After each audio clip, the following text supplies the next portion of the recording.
الحمد لله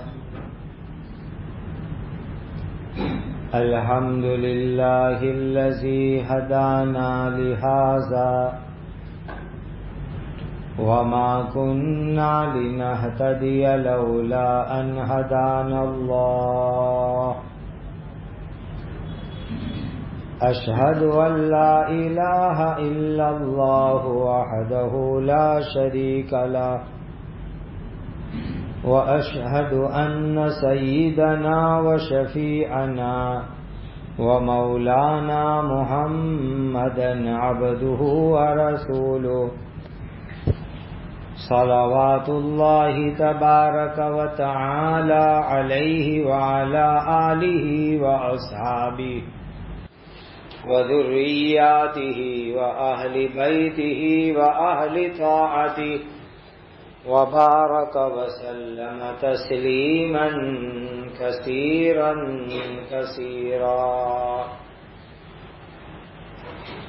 أما بعد فأعوذ بالله من الشيطان الرجيم بسم الله الرحمن الرحيم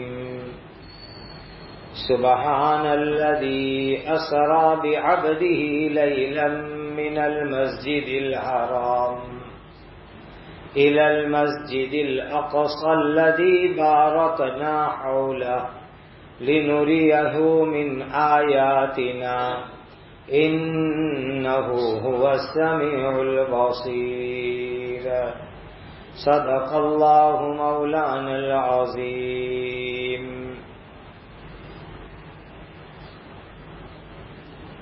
حضرت نبی کریم صلی اللہ علیہ وسلم کے لیے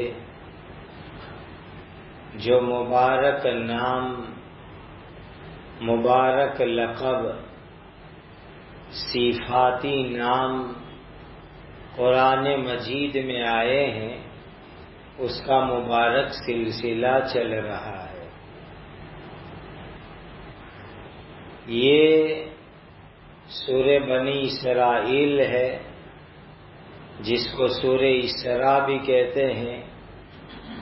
اس کی پہلی ہی آیت میں اللہ تعالی نے خود اپنے آخری نبی حضرت محمد مصطفیٰ صلی اللہ علیہ وسلم کے لیے عبد کا لقب استعمال فرمایا. پھر عجیب بات یہ ہے کہ اس سورت کے بعد سورہ کہف شروع ہوتی ہے. اس کی بھی شروع کی آیت میں حضرت محمد مصطفیٰ صلی اللہ علیہ وسلم کے لیے عبد کا لفظ استعمال کیا گیا. الحمدللہ الذی انزل علی عبدہ الکتاب. اس کے بعد سورہ مریم ہے. تو سورہ مریم کے اندر اللہ تعالی نے اپنے دوسرے نبی حضرت زکریا علی نبینا وعلیہ الصلاۃ والسلام کے لیے عبد کا لفظ استعمال فرمایا. یہ عبد کا لقب، عبد والی صفت اتنی اونچی ہے کہ ہم کلمہ شہادت پڑھتے ہیں، اس میں بھی پہلے ہم عبد پڑھتے ہیں، بعد میں رسول پڑھتے ہیں. اشہد ان لا الہ الا اللہ واشہد ان محمدا عبدہ ورسولہ. تو پہلے ہم گواہی حضرت محمد مصطفیٰ صلی اللہ علیہ وسلم کے لیے عبد یعنی بندہ ہونے کی دیتے ہیں، اور اس کے بعد رسول ہونے کی گواہی دیتے ہیں. اس سے اندازہ لگاؤ کہ اللہ کا عبد یعنی بندہ ہونا یہ انسان کے لیے بہت بڑی خوبی اور بہت بڑے کمال کی چیز ہے۔ عبد اور بندہ کس کو کہتے ہیں؟ ہم رات دن بولتے ہیں کہ میں اللہ کا بندہ ہوں، تو یہ جو ہم بولتے ہیں کہ میں اللہ کا بندہ ہوں، اسی کو عربی زبان میں عبد کہتے ہیں۔ بندہ یا عبد اس کو کہتے ہیں کہ جو اپنا ہر کام اپنے پیدا کرنے والے، اپنے مالک اللہ کو حوالے کر دے، سونپ دے کہ میرا ہر کام میرے اللہ، میرے مالک، میرے پیدا کرنے والے جو کریں گے وہ میرے لیے اچھا ہی کریں گے، میرے لیے جس میں بھلائی ہے وہی میرے اللہ میرے لیے کریں گے۔ تو بندہ اور عبد اس کو کہتے ہیں جو اپنا ہر کام اپنے اللہ کو، اپنے مالک کو، اپنے پیدا کرنے والے کو سونپ دے، حوالے کر دے، اس کو صحیح معنی کے اندر بندہ کہا جاتا ہے۔ اللہ مجھے اور آپ کو بھی صحیح معنی کے اندر بندہ بنا دے۔ ایک مسلمان کی بات بہت اچھی لگی۔ ایک نوجوان سفر میں ساتھ تھے، بڑے مالدار آدمی۔ سفر کے دوران میں نے ان کو پوچھا آپ کے کتنے بچے ہیں؟ تو کہا مجھے مسلسل 4 لڑکیاں پیدا ہوئی۔ میں نے ان کو کہا کہ آئندہ جب آپ کی بیوی کی پریگننسی ہوئے تو بتانا، لڑکا پیدا ہونے کا ایک قرآن کی آیتوں کا عمل ہے، وہ تم کو بتلائیں گے۔ بہت سو پر تجربہ ہوا، الحمدللہ ان کے یہاں لڑکا ہوا۔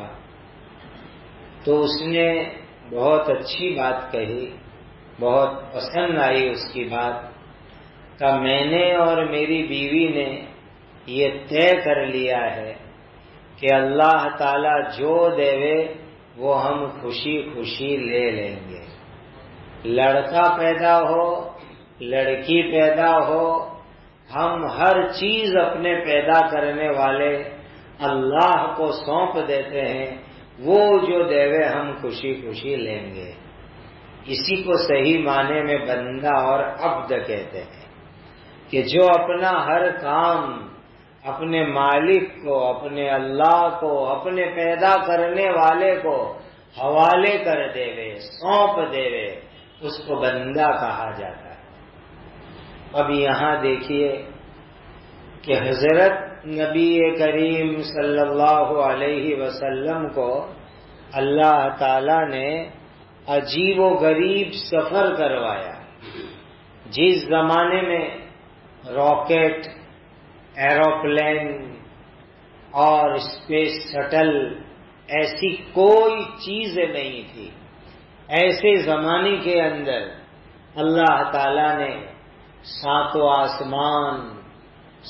آسمان کے اوپر جنت، جہنم، اللہ کا عرش، یہ پورا سفر جو لمبا چوڑا سفر ہے وہ نبی کریم صلی اللہ علیہ وسلم کو اللہ نے ایک رات کے اندر تھوڑے سے وقت میں کروا دیا، جس کو ہم معراج کا سفر مبارک کہتے ہیں۔ اتنا بڑا سفر کہ مکہ المکرمہ سے پیلسٹائن مسجد اقصی گئے، وہاں سے پہلا آسمان، پھر دوسرا، پھر تیسرا، پھر چوتھا، پھر 5واں، پھر 6ٹھا، پھر 7ویں آسمان پر گئے، پھر آگے جنت دیکھی، جہنم دیکھی، اللہ کے عرش پر گئے، اللہ کے دربار میں حاضری دی۔ اتنا لمبا سفر، عجیب و غریب سفر، اور وہ بھی رات کی چند سیکنڈوں میں، چند منٹوں میں نبی کریم صلی اللہ علیہ وسلم کو اللہ نے کروایا۔ جب اتنا بڑا سفر ہوا، اس کا قصہ جب اللہ قرآن میں بیان کر رہے ہیں تو فرما رہے ہیں سبحان الذی اسری بعبدہ، اللہ اپنے بندے یعنی محمد مصطفیٰ صلی اللہ علیہ وسلم کو راتوں رات اتنے بڑے سفر میں لے گئے۔ اب یہاں اتنا بڑا سفر تھا تو حضور کے لیے حبیب کا، خلیل کا ایسا کوئی بڑا اونچا لقب آنا چاہیے تھا، لیکن عبد کا لفظ آیا کہ اللہ اپنے بندے محمد صلی اللہ علیہ وسلم کو ایسے سفر کے اندر لے گئے۔ اس میں عقیدے کی بھی ایک بات ہے۔ لوگوں کی ایک عادت ہے کہ کسی سے کوئی چمتکار دیکھنے کو ملے، کوئی نئی بات دیکھنے کو ملے تو لوگ اس کے بارے میں غلط عقیدے اور باتیں ماننے لگتے ہیں۔ حضرت عیسیٰ علیہ السلام کو جب اللہ نے آسمان پر اٹھا لیا تو عیسائی لوگ یوں کہنے لگے کہ نعوذ باللہ عیسیٰ تو اللہ کے بیٹے تھے، اسی لیے اللہ نے ان کو آسمان پر بلا لیا۔ تو آسمان پر عیسیٰ علیہ السلام زندہ اٹھائے گئے تو اس کی وجہ سے عیسائیوں نے حضرت عیسیٰ کو اللہ کا بیٹا مان لیا۔ تو نبی کریم صلی اللہ علیہ وسلم کی معراج پر گمراہ لوگ اللہ جانے حضور کے لیے کیا کیا باتیں کرتے کہ حضور تو الہ ہے، معبود ہے، یہ ہے وہ ہے۔ اسی لیے اللہ تعالیٰ نے صاف بات فرما دی کہ میرے آخری نبی محمد مصطفیٰ صلی اللہ علیہ وسلم جن کو میں نے زندہ جاگتے ہوئے باڈی کے ساتھ ساتوں آسمان کا سفر کرایا، وہ میرے بندے ہیں، میرے عبد ہیں، میرے بندے بنے ہوئے ہیں۔ اتنی بڑی بات اللہ تعالیٰ نے ذکر فرمائی۔ جلالین شریف کے حاشیے میں شیخ اکبر محی الدین کے حوالے سے لکھا ہے کہ اللہ تعالیٰ نے ہمارے حضرت نبی کریم صلی اللہ علیہ وسلم کو 34 مرتبہ معراج کی نعمت عطا فرمائی۔ 34 مرتبہ معراج، اور وہ معراج روحانی تھی، خواب میں تھی، اور ایک مرتبہ معراج جاگتے ہوئے باڈی اور بدن کے ساتھ اللہ سبحانہ و تعالی نے کرائی۔ عامتاً محدثین 6 مرتبہ معراج کو نقل کرتے ہیں، 5 مرتبہ خواب میں اور 1 مرتبہ جاگتے ہوئے۔ اب اتنا عجیب سفر، لیکن لوگ اس سفر کی وجہ سے حضور کو کہیں فرشتہ ماننے نہ لگے، کہیں حضور کو خدا اور جو ہے اللہ کے درجے میں ماننے نہ لگے۔ اسی لیے اللہ تعالیٰ نے خود فرما دیا کہ حضرت محمد مصطفیٰ صلی اللہ علیہ وسلم میرے بندے ہیں، اور اللہ کسی کو اپنا بندہ کہہ دے یہ اس کے محبوب ہونے کی بہت بڑی نشانی ہے۔ جیسے کوئی بڑا آدمی کسی ایک چھوٹے آدمی کو کہہ دے یہ میرا خاص آدمی ہے، یہ میرا پرائیویٹ آدمی ہے، تو وہ چھوٹے آدمی کا تو کام بن جاتا ہے کہ بڑے آدمی نے کہہ دیا۔ تو یہاں کہنے والے اللہ ہے، اور اللہ حضرت محمد مصطفیٰ صلی اللہ علیہ وسلم کے لیے فرما رہے ہیں کہ یہ میرے بندے ہیں۔ یہ اللہ کے محبوب ہونے کی بہت بڑی نشانی ہے۔ اور اللہ تعالیٰ کسی کے لیے یہ کہہ دے کہ یہ میرا بندہ ہے، یہ اس بندے کے لیے بہت بڑی شرافت کی، عزت کی اور اونچے مرتبے کی نشانی ہے۔ تو حضرت نبی کریم صلی اللہ علیہ وسلم کے لیے کہا سبحان الذی اسری بعبدہ، اللہ اپنے بندے حضرت محمد مصطفیٰ صلی اللہ علیہ وسلم کو ایسا عجیب و غریب سفر کروایا۔ اللہ مجھے اور آپ کو بھی بندہ بن کر زندگی گزارنے والا بنائے۔ ہر کام مالک کو سونپ دو، اس کو کہتے مرضی مولا از ہما اولا۔ مالک کی مرضی وہ سب سے اچھی، مالک کی مرضی پر ہم راضی ہیں۔ وہ جو دعا صبح شام پڑھتے رضیت باللہ ربا، اللہ میرے مالک ہے، میں بہت خوش ہوں، اللہ میرے مالک ہے، وہ مالک مجھے جس حال میں رکھے میں بہت خوش ہوں۔ رضیت باللہ ربا وبالاسلام دینا وبمحمد نبیا ورسولا۔ یہ دعا صبح شام 3 مرتبہ پڑھنے کی عادت بناؤ۔ حدیث میں آتا ہے کہ یہ وظیفہ جو آدمی صبح و شام 3 مرتبہ پڑھے گا، قیامت کے دن اللہ تعالی اس کو خوش کر دیں گے۔ اور جب تک جنت الفردوس نہیں ملے اپنے بھی خوش ہونے کا نہیں، کہ اللہ آپ نے خوش ہونے کا وعدہ کیا تھا، جنت الفردوس میں بھیجو۔ تو یہ وظیفہ ہے، پاورفل وظیفہ ہے، سنت ہے، حدیث سے ثابت ہے۔ صبح میں 3 مرتبہ پڑھو، شام میں 3 مرتبہ پڑھو۔ رضیت باللہ ربا وبالاسلام دینا وبمحمد رسولا ونبیا۔ میں اللہ میرے مالک ہے، میں بہت خوش ہوں، اور اسلام میرا مذہب ہے، میں بہت خوش ہوں، اور حضرت محمد مصطفیٰ صلی اللہ علیہ وسلم رسول اور نبی ہے، اس پر میں بہت خوش ہوں۔ اسی لیے حدیث میں آتا ہے کہ جس نام میں عبد ہوتا ہے وہ نام بھی اللہ کو بہت پسند ہے۔ ایک نام ہے عبداللہ، ایک نام ہے عبد الرحمن۔ یہ نام اللہ کو بہت پسند ہے، اسی لیے کہ اس نام میں عبد آیا، اسی لیے اللہ کو بہت پسند۔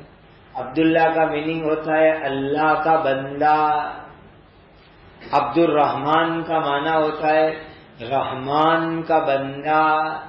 یہ نام اللہ کے بڑے پیارے نام ہیں، اللہ کو بہت پسند ہے۔ اور ساتھ میں یہ بات بھی سمجھ لو کہ جب یہ مبارک نام ہے عبداللہ عبد الرحمن، تو یہ نام ہمیں پورے ادب سے اچھی طریقے سے بولنے چاہیے۔ ان مبارک اور اچھے ناموں کو بگاڑنا نہیں چاہیے۔ بہت سے لوگ یہ مبارک نام، اللہ کے پیارے نام، اس کو بگاڑ دیتے ہیں۔ جس کا نام عبد الرحمن ہوتا ہے تو لوگ کہتے ہیں رحمان بھائی آئے، غلط کام کیا، بہت غلط کام کیا۔ صاف بولو عبد الرحمن۔ کسی کا نام عبداللہ ہوتا ہے کہ لوگ بگاڑ کے عبدل سے مشہور کر دیتے ہیں، غلط طریقہ ہے۔ صحیح بولو عبداللہ، یہ نام مبارک ہے، حدیث میں آئے ہیں، اللہ کے بڑے پیارے نام ہیں، اس کو صحیح طریقے سے بولنے کی عادت بنانی چاہیے۔ ایک حدیث میں آتا ہے کہ ایک مرتبہ ایک فرشتہ آیا نبی کریم صلی اللہ علیہ وسلم کے پاس، اور اس فرشتے نے آ کر کے کہا اے محمد صلی اللہ علیہ وسلم، اللہ تعالیٰ نے آپ کو سلام کہلوایا۔ اللہ کا سلام لے کے فرشتہ آیا۔ پھر فرشتہ یوں کہتا ہے کہ آپ بتاؤ کہ آپ عبدیت والے نبی بننا چاہتے ہو، یعنی کہ بندہ اور نبی بننا چاہتے ہو، یا بادشاہت والے نبی بننا چاہتے ہو؟ کہ نبی بادشاہ کیا بننا چاہتے ہو؟ آپ کی کیا چوائس ہے؟ کیا آپ کی پسند ہے کہ عبدیت یعنی بندگی والے نبی بننا چاہتے ہو، یا بادشاہ اور کنگڈم والے نبی بننا چاہتے ہو؟ تو جب اس فرشتے نے سوال کیا تو قریب میں جبرائیل امین تھے، حضرت نبی کریم صلی اللہ علیہ وسلم نے جبرائیل امین کی طرف دیکھا مشورے کے لیے کہ جبرائیل یہ فرشتے کو میں کیا جواب دوں، وہ مجھے پوچھ رہا ہے. تو جبرائیل امین نے کہا کہ آپ تواضع اپناؤ. تو فوراً نبی کریم صلی اللہ علیہ وسلم نے فرمایا کہ میں عبدیت والا نبی بن کے زندگی گزارنا چاہتا ہوں، یعنی جس میں اللہ کا بندہ ہو. اللہ نے مجھے نبی بنایا ہے، رسول بنایا ہے، یہ اللہ نے مجھے بنایا ہے، لیکن میں اللہ کا بندہ نبی بن کر کے زندگی گزارنا چاہتا ہوں. یہ خود نبی کریم صلی اللہ علیہ وسلم نے پسند فرمایا کہ نبی ہوئے، بندگی والے نبی ہوئے. اس لیے معصور اور منقول دعاؤں میں آتا ہے اللہم انی عبدک وابن عبدک وابن امتک.